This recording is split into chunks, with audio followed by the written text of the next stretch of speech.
warahmatullahi wabarakatuh. Saya Mila Minhatul Maula dari Prodi PAI 1A. Dan saya Fatmawati dari Prodi PAI 1A. Di sini kami akan sedikit menjelaskan mengenai tajwid dan gharib dengan metode qiraati. Bismillahirrahmanirrahim. Di sini saya akan menjelaskan pelajaran ilmu tajwid metode qiraati. Yang pertama, saya akan menjelaskan tentang gunnah musyaddadah. Apa itu gunnah musyaddadah? Yaitu setiap nun dan mim yang bertasydid. Contoh, inna, summa, innama, falamma. Nah, di sini ada nun yang bertasydid, di sini ada mim yang bertasydid. Ini sama nun yang bertasydid dan ini mim yang bertasydid. Nah, ini dibaca gunnah, yaitu dibaca dengung. Harus dengung. Jadi ketika ada nun, kita menemui nun atau mim mati, nun tasydid atau mim yang bertasydid itu dibaca gunnah, dan itu hukumnya gunnah musyaddadah. Yang kedua yaitu perbedaan nun sukun dan tanwin. Nah, nun sukun dan tanwin itu sama dalam suara tetapi beda dalam tulisan. Bisa kita lihat di sini contohnya man. Di sini menggunakan nun sukun, sedangkan di sini menggunakan tanwin. Nah, di sini sama-sama dalam suaranya. Ini dibaca man dan ini juga dibaca man. Ini dibaca min, mun dan mun. Nah, perbedaannya nun sukun dan tanwin yaitu sama dalam suara, tetapi berbeda dalam tulisan. Bisa kita lihat ya di sini. Ini tulisan ketika nun sukun dan ini ketika tanwin. Pelajaran selanjutnya yaitu hukum nun sukun atau tanwin. Hukum nun sukun atau tanwin sendiri itu dibagi menjadi 5. Yang pertama yaitu ada idgham bi gunnah, 2 idgham bila gunnah, yang ketiga ada iklab, yang keempat ada izhar halqi, yang kelima ada ikhfa hakiki. Oke, kita berlanjut ke hukum nun sukun atau tanwin dibagi 5. Yang pertama yaitu idgham bi gunnah. Idgham bi gunnah itu artinya sendiri yaitu idgham. Idgham itu memasukkan. Bi gunnah berarti di itu dengan dibaca dengung. Berarti idgham bi gunnah memasukkan dengan dibaca dengung. Jadi setiap nun sukun atau tanwin bertemu huruf ya, waw, mim, nun. Di sini ada contohnya yang bertemu ya, wujuhui yauma idin. Jadi kan dari pengertian idgham bi gunnah ini adalah memasukkan, berarti ini kan wujuhui memasukkan ke huruf ya. Bi gunnah berarti dengan dibaca dengan wujuhui yauma idin. Wujuhui yauma idin. Ini tanwin bertemu dengan ya, kan nun sukun atau tanwin bertemu ya, waw, mim, nun. Contoh bertemu ya, wujuhui yauma idin. Selanjutnya bertemu nun sukun bertemu waw, min waraihim. Bertemu min, lakafurun mubinun. Nun sukun bertemu nun, an nafsi. Selanjutnya yaitu yang kedua idgham bila gunnah. Idgham bila gunnah setiap nun sukun atau tanwin bertemu huruf lam atau ro. Idgham, jadi kita idgham itu masukkan bila gunnah berarti bila. Jadi bila dengan tanpa adanya dengung. Bila gunnah. Jadi cara bacanya yaitu contoh nun sukun atau tanwin bertemu lam. Miladunka Aisyatir radiyatin. Berarti enggak gitu, tapi harusnya miladunka Aisyatir radiyatin. Enggak Aisyatir radiyatin gitu, tapi Aisyatir radiyatin. Selanjutnya yang ketiga yaitu iklab. Iklab yaitu setiap nun sukun atau tanwin bertemu ba, bertemu dengan huruf ba. Berarti nun sukun atau tanwin itu bertemu huruf ba. Berarti setelah nun sukunnya itu bertemu dengan ba. Yaitu contohnya nun sukun atau tanwin bertemu ba. Mim baqiyatin. Dibacanya ke huruf mim. Nun sukun bertemu ba. Jadi suaranya itu enggak gitu, tapi harus ke huruf ke mim. Mim baqiyatin yung gitu. Selanjutnya yaitu idhar halki. Idhar halki sendiri itu berarti dibacanya jelas. Yaitu setiap nun sukun atau tanwin bertemu huruf hamzah, ha, kho, ain, ghin, dan ha. Contohnya, man utiya. Di sini ada nun sukun bertemu dengan hamzah. Nah, di sini nggak boleh dibacanya dengung, nggak boleh. Ma utiya atau man utiya itu nggak boleh. Di sini harus dibacanya jelas karena ada nun sukun yang bertemu dengan hamzah. Dibacanya man utiya. Begitupun dengan ini. Ketika ada nun sukun bertemu dengan ha. Dibacanya yang benar min haitsu. Ini nun sukun bertemu dengan kho. Man khaffat. Nun sukun bertemu dengan ain. Min indillah. Yaitu ini tanwin bertemu dengan huruf ghin. Adabun ghalidun. Kullu syai'in halikun. Nah, di sini ada tanwin yang bertemu dengan ha. Selanjutnya lagi yaitu ikhfa hakiki. Setiap nun sukun atau tanwin bertemu dengan huruf 15. Apa aja hurufnya? Yaitu ada ta, fa, jim, dal, zal, zai, sin, shin, shod, bod, to, do, fa, qaf, dan kaf. Cara membaca ikhfa itu sendiri yaitu samar dan dengung. Contohnya, min tahtiha.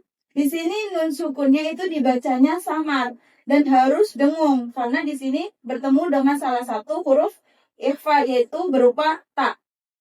Min tahtiha. Di sini ada tanwin bertemu dengan sa.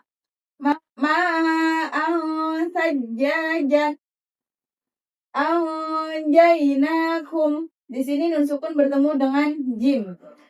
Qinwanun daniyatun. Di sini ada nun sukun bertemu dengan dal. Lanjut yaitu ada nun sukun bertemu dengan dal. Ma'dalladzi innal insana. Nah, di sini ada nun sukun bertemu dengan sin. Adzabun syadidun. Ada tanwin bertemu dengan shin.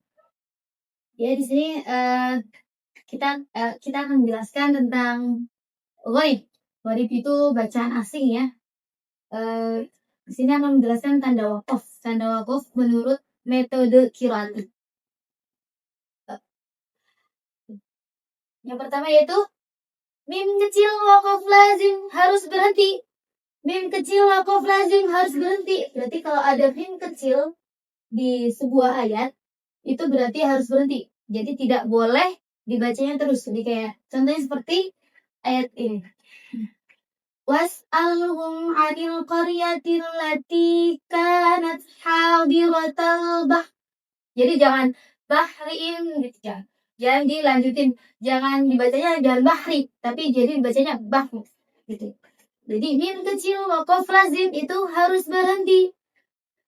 2.3 mu'anaqah berhenti di salah satu tempat. Jadi kita itu cara baca itu harus berhenti di salah satu tempat ini. Gak boleh kita walaupun nafas kita masih kuat gitu ya. La yasbituna la ta'tihim kadzalika nabluhum al-ayah gitu. Gak boleh lanjut. Tapi kita harus berhenti di salah satu tempat ya. Entah di sini. La yasbituna la ta'tihim kadzalik itu boleh. Kalau la yasbituna la ta'tihim boleh. Tapi kalau misalkan kita lagi sampai nabluhum tanpa ada berhenti di salah satu tempat ini nggak boleh ya. Baru lanjut ke qafajim tanda waqaf sebaiknya berhenti. Berarti misalkan ada tanda qafa sama jim, berarti itu harus berhenti, tidak boleh dibaca terus. Contohnya seperti ayat berikut.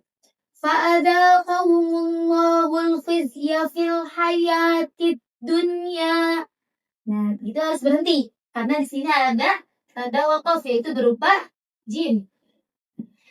Selanjutnya yaitu tanda wasal. Selanjutnya itu sholat, qaf, lam, alif, za, shad. Tanda wasal sebaiknya dibaca terus. Berarti kalau ada tanda sholat, qaf, lam, alif, sama za, shad, berarti itu harus dibaca terus. Berarti gak boleh berhenti. Misalkan inna khalaqnal insana min nutfatin amsyaj. Nah, seandainya kita berhenti di sini, karena ini tanda wasal kan tidak boleh berhenti ya. Misalkan nafas kita tidak kuat, berarti harusnya kita mengulang lagi dari min nutfatin amsyajin nabtalihi faja'alnahu sami'an basira. Nah, baru kita boleh berhenti di sini, di akhir ayat. Jadi kalau kita berhenti di sini kan nggak boleh, soalnya di sini ada sholat. Sholat itu adalah termasuk tanda wasal. Sholat, qaf, lam, alif, za, shad. Jadi kalau misalkan ada tanda sholat, qaf, lam, alif, za, sama shad di ayat itu nggak boleh berhenti, harus dibacanya terus. Misalkan seandainya kita berhenti, berarti kita harus mengulangi lagi, tidak boleh berhenti di situ. Betul, udah.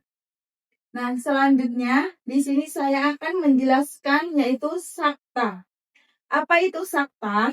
Sakta yaitu berhenti sejenak, sekedar satu alif tanpa bernafas. Nah, satu alif itu sama aja dengan 2 harokat. Mudahnya 2 ketukan. Nah, dengan tanpa bernafas, jadi nggak boleh nafas. Nah, sakta itu sendiri di Al-Quran terdapat pada 4 surat. Yang pertama yaitu satu di surat Al-Kahfi ayat 1. Contohnya, aywaja qayyima. Yang kedua yaitu terdapat di Quran surat Yasin ayat 52. Cara bacanya mimma ruqadina hada. Yang ketiga yaitu terdapat di Quran surat Al-Qiyamah ayat 27. Wa qila man raq. Yang terakhir yaitu terdapat di surat Al-Mutaffifin ayat ke-14. Kalla bal rona. Nah, ketika di sini kita membaca yang di sini terdapat tulisan sakta. Nah, walaupun kita berhenti itu tidak boleh bernafas. Contoh yang bernafas nih. Contoh yang salah maksudnya. Ayo wajah. Nah, kita nafas itu tidak boleh walaupun kita berhenti tapi kita nafas itu tidak diperbolehkan. Di sini kita dapat simpulkan dalam metode qiraat ini lebih ditekankan dalam pengedrilan. Jadi ngedril kita lalaran. Jadi sebelum pembelajaran itu kita ada lalaran, gharib, dan tajwid. Contohnya dalam lalaran gharib ini seperti mim kecil waqaf lazim harus berhenti 2.3 mu'anaqah berhenti di salah satu tempat. Qala qafajim tanda waqaf sebaiknya berhenti.